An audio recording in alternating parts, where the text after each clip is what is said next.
मोहल्ले मोहल्ले में आके भाषण करूंगा, मोहल्ले मोहल्ले में आके भाषण करूंगा। मेरा आग्रह है डॉक्टर हरक सिंह रावत जी से। मैंने कल रात को उन्हें फोन किया और हम बैठकों में करीब 5-6 दिन से साथ थे। बैठकों में मैंने कई बार उनसे आग्रह किया।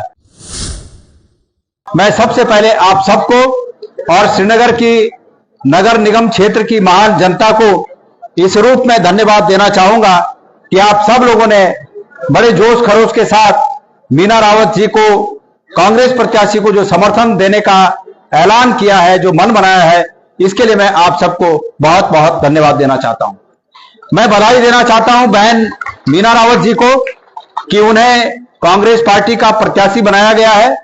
और निश्चित रूप में जिस प्रकार से मीना रावत जी का राजनीति के प्रति जो लगाव रहा है, लोगों के सेवा के प्रति जो लगाव रहा है और पार्टी के प्रति जो निष्ठा रही है, ये उसी का परिणाम है कि जब सामान्य सीट थी तब भी हमारे जो वरिष्ठ यहां पर चौहान जी बैठे हैं मंच पर या नेगी जी बैठे हैं, सामान्य सीट होने पर भी हमारे वरिष्ठ लोगों का यह मत था कि मीना रावत जी सामान्य सीट पर भी हमारी प्रत्याशी होनी चाहिए। और आप सब जानते हैं कि ये सामान्य सीट से महिला सीट ये बाद में बदला गया। तो इसलिए जब सामान्य सीट पे वो पहली नंबर की चॉइस थी, तो इसलिए वो महिला सीट पर भी हमारी सबकी पहली पसंद है। और मैं इस रूप में बहन मीना रावत जी को बहुत बहुत बधाई देता हूं। मेरे प्यारे भाइयों और माताओं, बहनों, मेरे साथियों, मीना रावत जी से मेरा रिश्ता यह है, राजनीतिवाद की बात है, लेकिन कई बार रक्षाबंधन के मौके पर मीना रावत जी ने मेरी कलाई पर राखी बांधी है और इस रूप में मैं उन्हें बहन मानता हूं। एक बार ऐसा भी हुआ कि मैं अपनी बहन के घर में नहीं जा पाया राखी बांधने, पर मीना रावत जी, पूनम तिवारी और राजेश्वरी रावत जी, ये तमाम हमारी बहनें, मंचा सिंह हमारी बहन, बसंती जोशी जी और भट्ट बहन कहाँ है, वो है, तमाम और बहनें थी, ये दूसरी बहनें हैं। इन्होंने मुझे बुलाया, मैं अपनी बहन के घर पे नहीं गया, लेकिन इन बहनों के घर पे आया कि ठीक है मैं आपसे राखी बंधवाऊंगा। मेरा इनसे रिश्ता बहन का रिश्ता है। मेरा इनसे राजनीतिक रिश्ता इस रूप में है कि जब भी पार्टी को एक निष्ठावान कार्यकर्ता के रूप में आवश्यकता पड़ी, यहां पर हमने उन्हें याद किया और उन्होंने अपनी पूरी टीम के साथ, शिद्दत के साथ उस काम को अंजाम दिया। मुझे आज इस मौके पर इस बात को कहते हुए मैं कहना चाहता हूं, इस बात को, कोई संकोच की बात नहीं है। राजनीति में, और राजनीति क्या सामान्य जीवन में भी, रिश्ते 3 तरह के होते हैं। इनसे रिश्ते की मैंने बात कह दी, लेकिन अन्य लोगों से भी जो आज हमारे साथ नहीं है, उनसे भी ये कहना चाहूंगा कि रिश्ते हमेशा 3 तरह के होते हैं।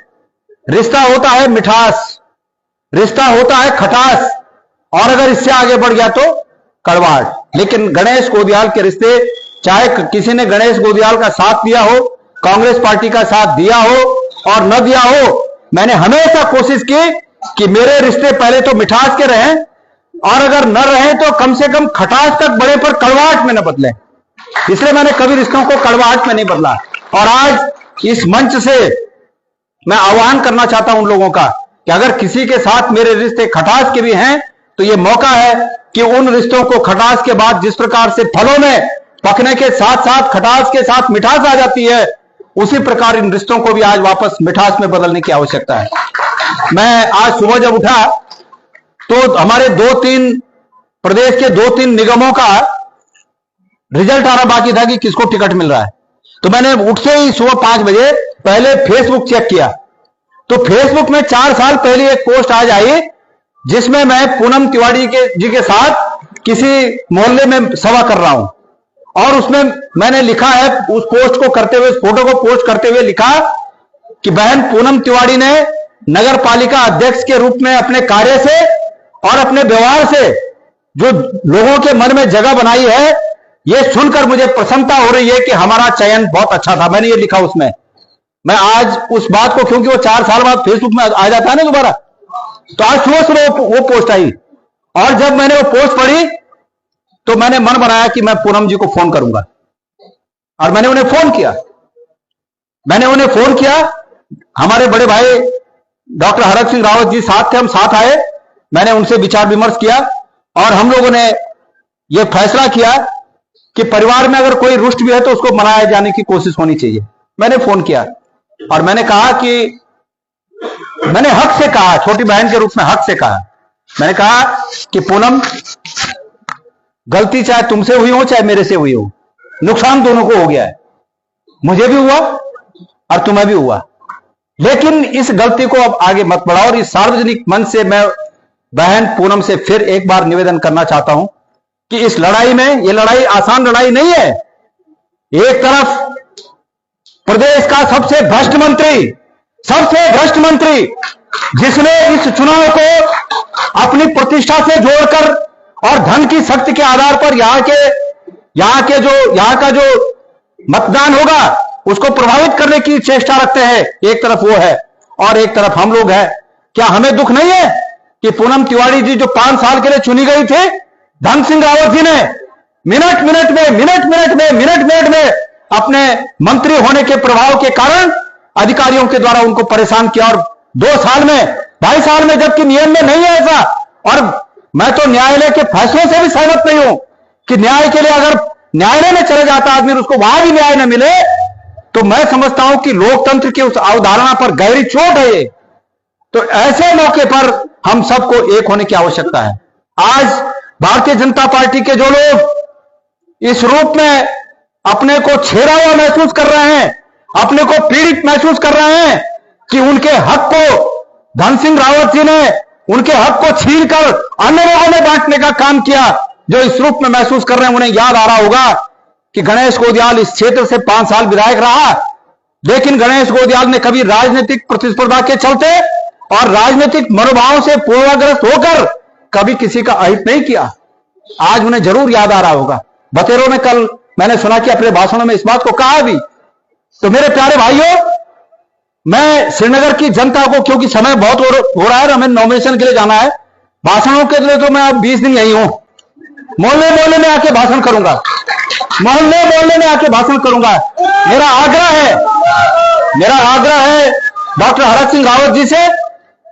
मैंने कल रात को उन्हें फोन किया और हम बैठकों में करीब 5-6 दिन से साथ थे।